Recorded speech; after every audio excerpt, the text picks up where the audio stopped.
Welcome to the UHOT podcast, the University of Hawaii at Manoa's Organic Transitions podcast. This podcast was born out of the Sustainable and Organic Agriculture program at UH Manoa. As a top partner providing technical assistance, we found that it was important to allow local producers to hear from local producers on why they are or are not certified organic, giving the producers perspective on their operation, their experience, and their organic transitions journey.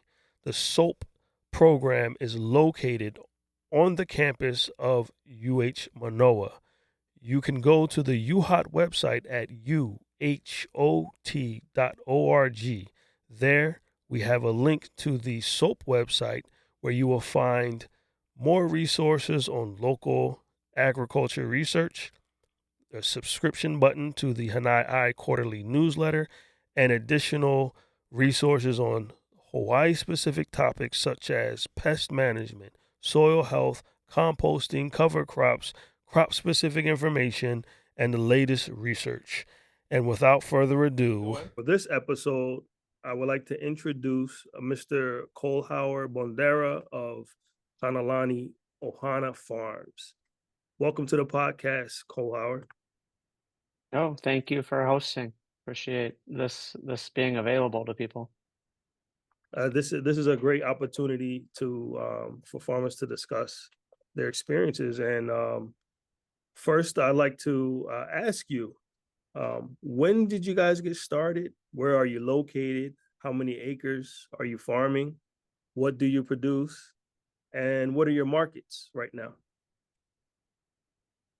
Well, you packed in a lot of questions, and so I'll try All to right. address as many as I can. All right. But remind me if I miss some of them. So my wife and I took over this farm in 2001. We're in South Kona, Honau now. It's a relatively diversified farm. About half of the 5.4 acres is Kona coffee. But we have, I'm not going to say all of the other crops you can imagine, but we have quite a number of other crops, including avocados, cacao, bananas, taro.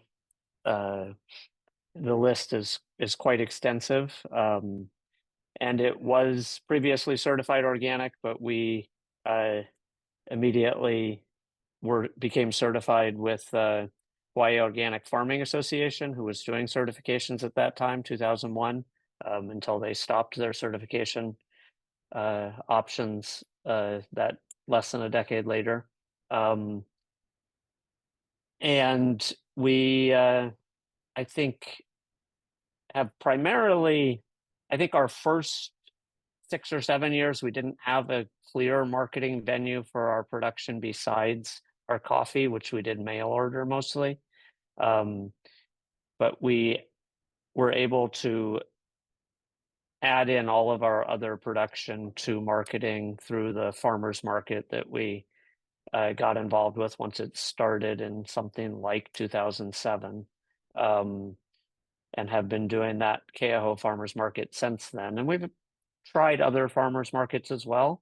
And I think when we have an overabundance of production, we do, as a backup, some level of wholesale of our fruits, but try to avoid it, frankly, because of the fact that from a small farmer's perspective, the profits all go into the middle people when we do that kind of process. So we do it when we have to. I think when we have when we have a heavy crop of organic avocados, it's something that's hard, for example, to do a lot with quickly. But generally speaking, we try to focus on processing products as much as possible, like coffee as our starting point, so that they are holdable, I guess, to some degree.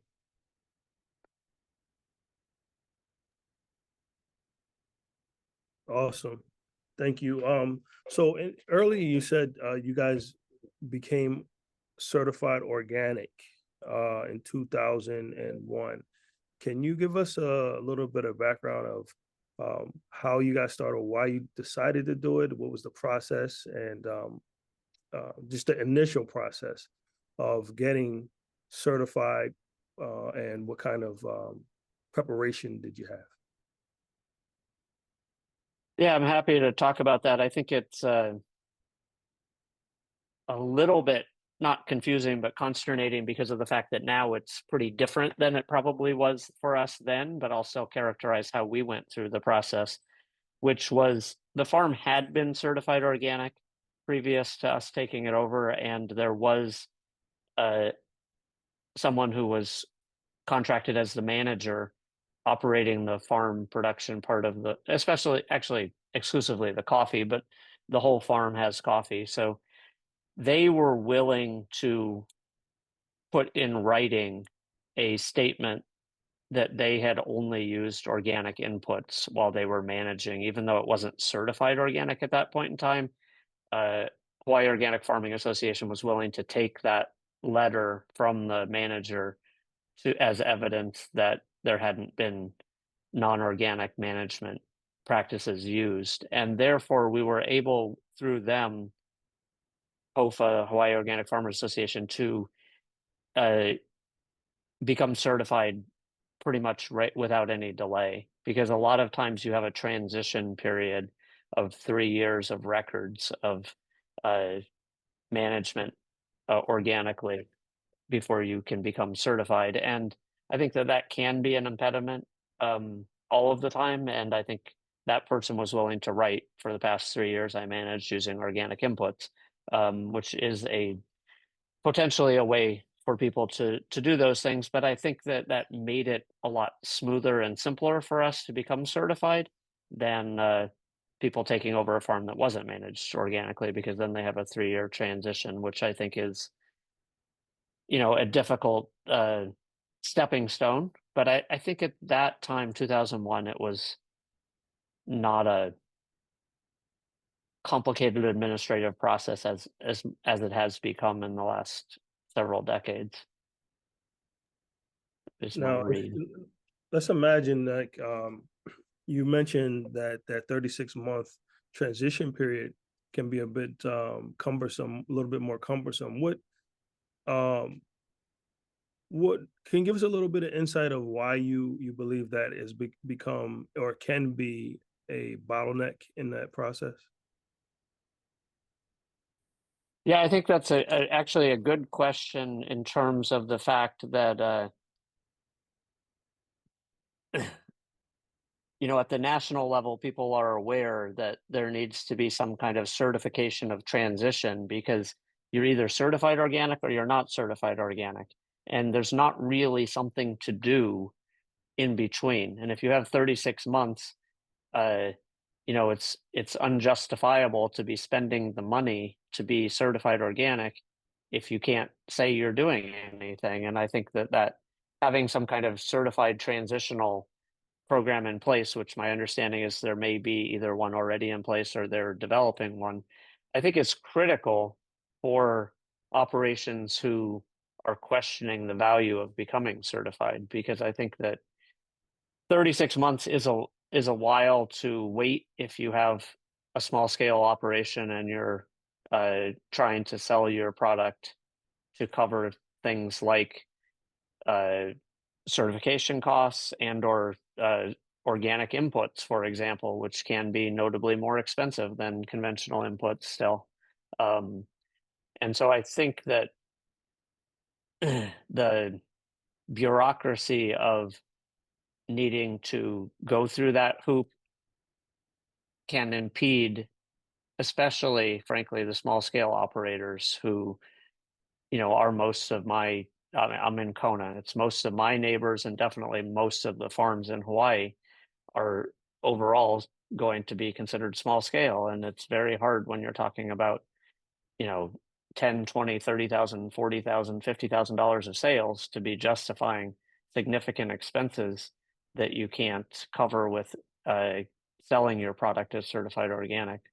Um, and I will mention the fact is that, you know, in the United States, organic production has not been increasing. Uh, as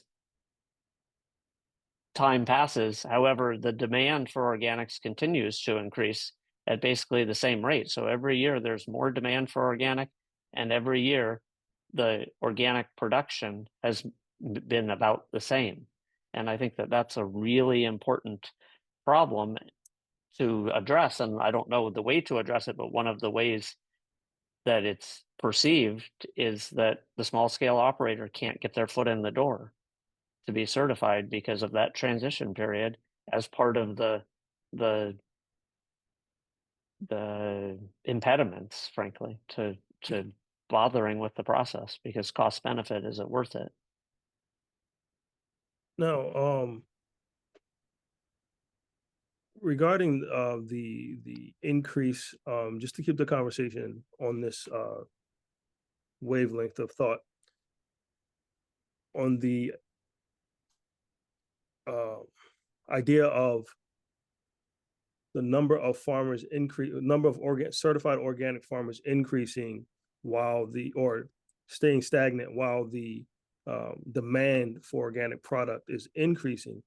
Would you classify that as a local or statewide issue, or would you expand that out to the nation? Because and the reason why I ask that is because through our TOPP meetings, one of the accolades of the CCOF is that they've noticed or they've seen an increase in certified operations in California, um, pretty significant. But we haven't seen that level of increase in Hawaii, I always thought, you know, why why are they seeing that increase there, or they're claiming they're seeing that increase there, and we don't see that here. Do you think that that's a local or national problem in that